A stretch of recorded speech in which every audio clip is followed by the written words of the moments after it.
ఓ అనే ఫీలింగ్ వస్తుంది. Why you అని పిలుపుతారు.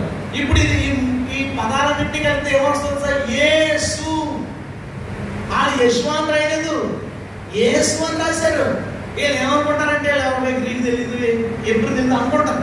మనకేం పెద్ద అక్కర్లేదు, నెట్లో ఉదయం, అందుకే ముందు నైట్, తర్వాత పగలు ఆ లెక్క ప్రకారం శుక్రవారం సాయంత్రం వచ్చి శనివారం సాయంత్రం. ఇది ఫస్ట్ రూల్ 24 గంటలు. అందులో ఆ 24 గంటలు పొయ్యి రాజబెట్టకూడదు, అంటే వంట చేసుకోకూడదు. ఏం చేయాలైతే శుక్రవారం సాయంత్రం వండేసుకుని పాసిపోయినా సరే శనివారం సాయంత్రం వరకు అదే తినాలి.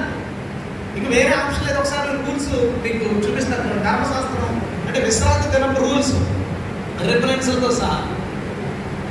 ఆ రోజంతా 60 మైళ్ళు కన్నా ఎక్కువ దూరం ప్రయాణం చేయకూడదు. అంటే 30 కిలోమీటర్, 750 మీటర్స్ అన్న 30 కిలోమీటర్ నుంచి ప్రయాణం చేయకూడదు. ఈ సెవెంత్ డే మాస్టర్ ఎంత దూరం ప్రయాణం చేస్తారు? సింహాపేట, ఈ బ్రాంచ్ నుంచి ఆ బ్రాంచ్కి, ఆ బ్రాంచ్ నుంచి ఈ బ్రాంచ్కి, మళ్ళీ ఫ్యామిలీతో ఉండడం. ఏ సమస్య, ఏ టెన్షన్ లేదు, మనసు ప్రశాంతంగా ఉండేది. ఏదో పాపం చేశాను, ఆ పాపం నన్ను చంపేదనే భయం ఉందా?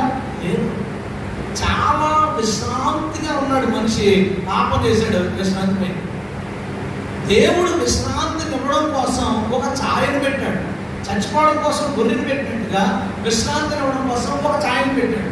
వీళ్ళు విశ్రాంతి దేవుని పాటిస్తున్నారు, కానీ విశ్రాంతి లేదు. మీరు ఎప్పుడైనా ఇంటికి వెళ్ళిన తర్వాత ఎబ్రీ పత్రిక 4వ అధ్యాయం చదువుతారు. అందులో ఎందుకు మనం తీర్థండి ఇక్కడ ఎబ్రీ పత్రిక 4 క్రొత్త నిబంధన చేశాడు. ఈ క్రొత్త నిబంధన ఏదో తెలుసా?